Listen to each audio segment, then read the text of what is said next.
Ahora, exploraremos el concepto de control de flujo en programación. Descubriremos cómo manipular la ejecución de un programa con instrucciones condicionales y bucles, para lograr un comportamiento dinámico y adaptable. Las sentencias condicionales if son fundamentales en la programación en Bash, ya que permiten controlar el flujo de ejecución de un script. Estas sentencias evalúan una condición y, basándose en el resultado, verdadero o falso, ejecutan diferentes comandos.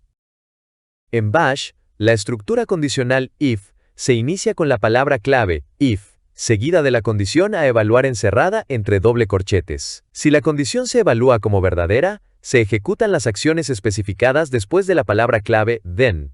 El bloque condicional termina con la palabra clave fi.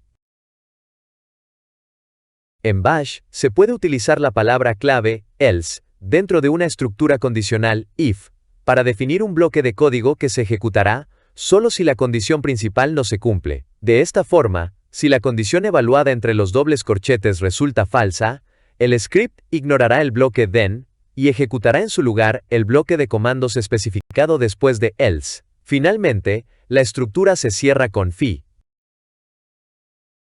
Hagamos la prueba de comprobar más de una condición. Si la condición 1 es verdadera, se ejecuta el comando 1. Esta es la lógica básica de una sentencia if. Se evalúa una condición, y si se cumple, o sea que es verdadera, se ejecuta el bloque de código asociado. Si la condición es falsa, el bloque de código se ignora.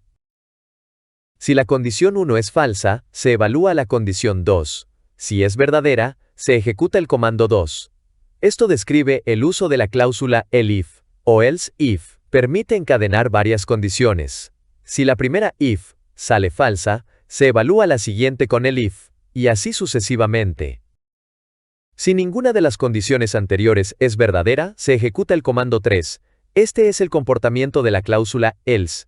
Actúa como un caso por defecto. Si ninguna de las condiciones if o elif anteriores se cumple, se ejecuta el bloque de código dentro del else. Para comparar números en un script de Bash, se utilizan operadores específicos como lt, menor que, gt, mayor que, y eq para encontrar valores iguales. Aquí se muestra la tabla completa de comparadores numéricos. Veamos un nuevo ejemplo.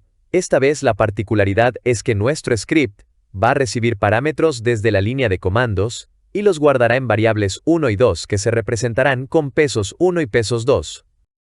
El shebang está presente como siempre para Bash. Seguimos con la segunda línea, que asigna el valor del primer argumento del script a la variable num1. La tercera es similar a la línea anterior. Esta línea asigna el valor del segundo argumento del script a la variable num2. Compara si el valor de la variable num1 es mayor que el valor de la variable num2. Si la condición del if es verdadera, muestra un mensaje marcando efectivamente que num1 es mayor a num2. Si la condición es falsa, es decir, si num1 no es mayor que num2, a través del else, mostramos el mensaje, valor de num2 es mayor que valor de num1. Bien, ¿y cómo se comporta nuestro script? Vemos que la asignación de variables se hace en base a la posición en que ponemos cada número. Finalmente, vemos que el script se está comportando como esperamos. O sea, no importa qué valores le entreguemos, siempre va a marcar cuál es el mayor. Veamos cómo Bash compara cadenas con if. En Bash, el operador igual se utiliza dentro de una estructura condicional if para comparar si dos cadenas de texto son idénticas. Si ambas cadenas son exactamente iguales, en mayúsculas y minúsculas, la condición se evalúa como verdadera. En Bash, el operador que sale de juntar el signo de admiración con el igual permite verificar si dos cadenas de texto son distintas. Si las cadenas no son exactamente iguales, la condición se evalúa como verdadera, ejecutando el bloque de código que sigue al then. En Bash, los operadores menor y mayor, dentro de una estructura if, permiten comparar cadenas de texto según su orden alfabético. Menor determina si una cadena es anterior a otra, mientras que mayor verifica si es posterior, basándose en la secuencia ASCII. Podemos usar if con archivos en bash para ejecutar comandos en función de las características de un archivo. Esto se logra combinando if con expresiones que evalúan propiedades del archivo, como su existencia, tipo y permisos. Este código usa una condición if para verificar si nombre de archivo es un directorio. Si lo es, muestra el mensaje es un directorio. Si no lo es, o sea else, muestra no es un directorio. Este código verifica si un archivo o directorio llamado nombre de archivo existe. Si existe, muestra el mensaje el archivo existe. De lo contrario, muestra el archivo no existe. Este código verifica si nombre de archivo es un archivo regular, es decir que no es un directorio. Si lo es, muestra el mensaje es un archivo regular. De lo contrario, muestra no es un archivo regular.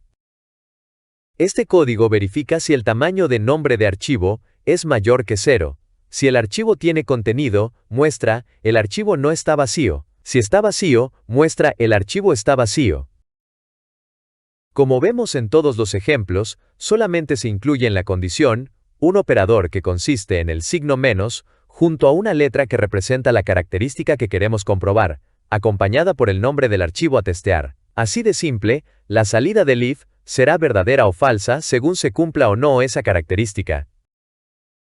A menudo necesitamos repetir un conjunto de instrucciones varias veces. En lugar de escribir el mismo código una y otra vez, podemos usar bucles. Estos nos permiten ejecutar un bloque de código repetidamente, ahorrándonos tiempo y esfuerzo. Bash nos ofrece diferentes tipos de bucles. Empezaremos con el bucle for.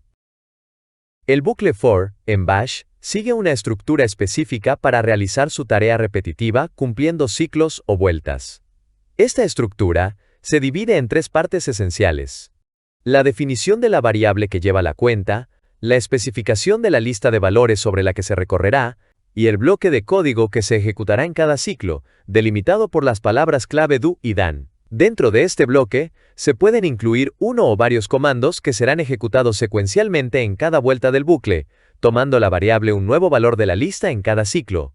La versatilidad del bucle for radica en su capacidad para procesar diferentes tipos de listas de valores. Podemos proporcionarle un rango numérico, como 1-10, para que recorra una secuencia de números. También podemos darle una serie de valores específicos, como file1, file2, file3, para que opere sobre cada uno de ellos. Incluso, podemos usar la salida de un comando, para generar dinámicamente la lista de valores sobre la que trabajará el bucle. Esta flexibilidad permite al bucle for adaptarse a diversas situaciones y procesar información de múltiples fuentes.